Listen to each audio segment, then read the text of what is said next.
Nah kalau teman-teman berpikir untuk pindah ke luar negeri apa, saya malah meragukan nasionalisme kalian.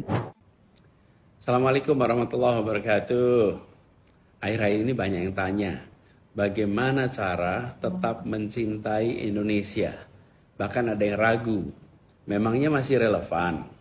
Jadi buat teman-teman semua, cinta Indonesia itu bukan sekedar bangga saat negara sedang baik-baik saja. Justru cinta itu diuji ketika negara sedang menghadapi banyak tantangan, sedang butuh perubahan. Tapi amat wajar jika terkadang kita merasa lelah.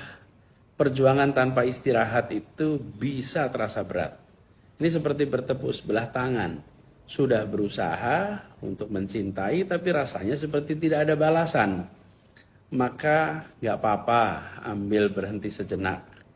Bukan berarti menyerah ya. Justru dengan memberi napas untuk diri sendiri, kita bisa kembali dengan energi yang lebih baik. Apalagi cinta Indonesia memang butuh kesabaran, butuh ketabahan. Seperti generasi 1908, 1928, sebagian dari mereka tidak sempat, tidak pernah melihat Indonesia merdeka. Tapi mereka tetap bergerak maju, meski dianggap pada masa itu mimpi tinggi, mimpi di siang bolong. Dan perjuangan mereka itu seperti maraton dan estafet yang dijadikan satu. Bergantian tapi tetap melangkah ke depan. Dan saya ingin sampaikan di sini, cinta Indonesia itu tidak ada hubungannya dengan lokasi tempat tinggal. Banyak tokoh-tokoh bangsa kita yang dulu lama hidup di luar negeri, tapi tetap kontribusi buat Indonesia. Jadi nasionalisme itu bukan soal di mana kita tinggal, tapi bagaimana kita tetap memberi manfaat bagi negeri ini sekecil apapun. Jadi bagi yang memutuskan keluar negeri untuk alasan kebutuhan diri, untuk alasan keluarga, itu sah saja. Hanya saja kita tahu tidak semua punya kesempatan untuk keluar negeri.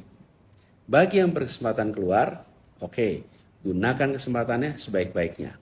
Tetap usahakan berkontribusi untuk Indonesia dari manapun juga tinggal atau berada. Dan bagi yang ada di Indonesia, yuk mari kita saling dukung, saling jaga satu sama lain, karena apapun tantangannya, kita hadapin bersama.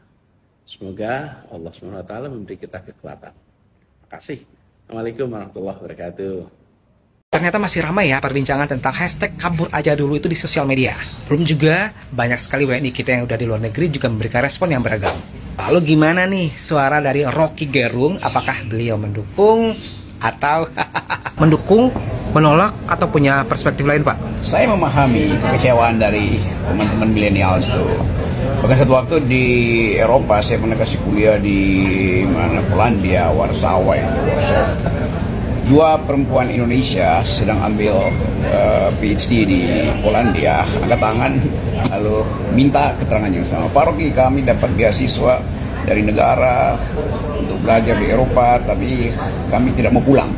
Kenapa? Karena kalau kami pulang, kami akan kembali pada bos kami yang tugasnya adalah memberi kami tugas untuk marka Panggaran.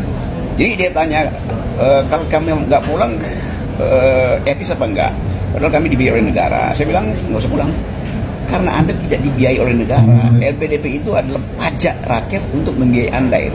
Ini hal yang sama yang terjadi dalam hashtag Kabur aja dulu. Kabur aja. Jadi mereka menganggap bahwa nggak ada harapan di negeri ini, dan itu ada suara resmi dari hati nurani mereka. Jadi hormati pikiran mereka itu, dan itu artinya teguran pada pemerintah bahwa kalau tidak terjadi perbaikan, minimal ada politik harapan yang disebut sebagai bonus demografi, yang bagi mereka yang di luar itu nggak ada bonus demografi.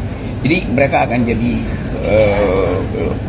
intelektual yang akhirnya sinis pada negeri sendiri. Tentu kita tidak ingin itu terjadi, tapi itu hak mereka kan. Jadi demi patriotisme orang mereka pulang. Tapi bagi mereka apa itu patriotisme? Kalau korupsi jalan terus, apa itu patriotisme? Kalau kebijakan nggak bisa mereka bayangkan akan menghasilkan kemampuan bagi mereka. Jadi itu kira-kira sinisme mereka adalah hati nurani. Itu yang disebut brain drain. Jadi intellectual capital yang yang begini. Oke. Saya ingin sampaikan komentar saya nih. Memang netizen Indonesia itu kreatifnya luar biasa. Infinite, nggak pakai batas. Dan mampu mengekspresikan yang tidak terpikirkan, dan mampu mengungkapkan yang ketika kita baca, aha, kok kita nggak kepikir ya? Gitu. Betul nggak teman-teman? Sering nggak ketemu begitu? Nah, itulah kebaruan. Jadi saya berkomentar, apapun yang dikatakan di dalam ini adalah kreativitas atas kepedulian untuk Indonesia. Walaupun di situ dikatakan pindah negara, saya yakin yang nulis nggak pindah negara. Bener nggak? Cek aja, namanya siapa? Pantau aja sampai 10 tahun ke depan. Kira-kira ada pindah negara nggak? Enggak lah, gitu kan? Enggak lah. Terus yang ini nih, siapa sih namanya nih? Dia menunjukkan ini. Jadi semua yang dari ungkapannya aja jelas dia akan tinggal di Indonesia terus. Iya, namanya aja. Kan kalau mau pindah ke luar negeri kira-kira namanya jadi nama asing kan kira-kira. Ini enggak teman-teman. Jadi saya ingin menyampaikan semuanya. Tadi jawaban serius saya, tapi jawaban rileks saya kira-kira gini. Ini adalah cara kita mengungkapkan keinginan kita, kegelisahan kita dengan cara yang kreatif. Dan prinsipnya orang-orang ini semua tidak punya rencana untuk berhenti mencintai Indonesia. Dan rasanya kita semua di sini juga begitu. Kita tidak mungkin lah berhenti mencintai Indonesia. Jadi apapun sulitnya, beratnya seperti apapun, kita selalu Indonesia, tetap Indonesia, dan akan tinggal di Indonesia untuk memastikan semuanya menjadi lebih baik untuk Indonesia kita. Gitu.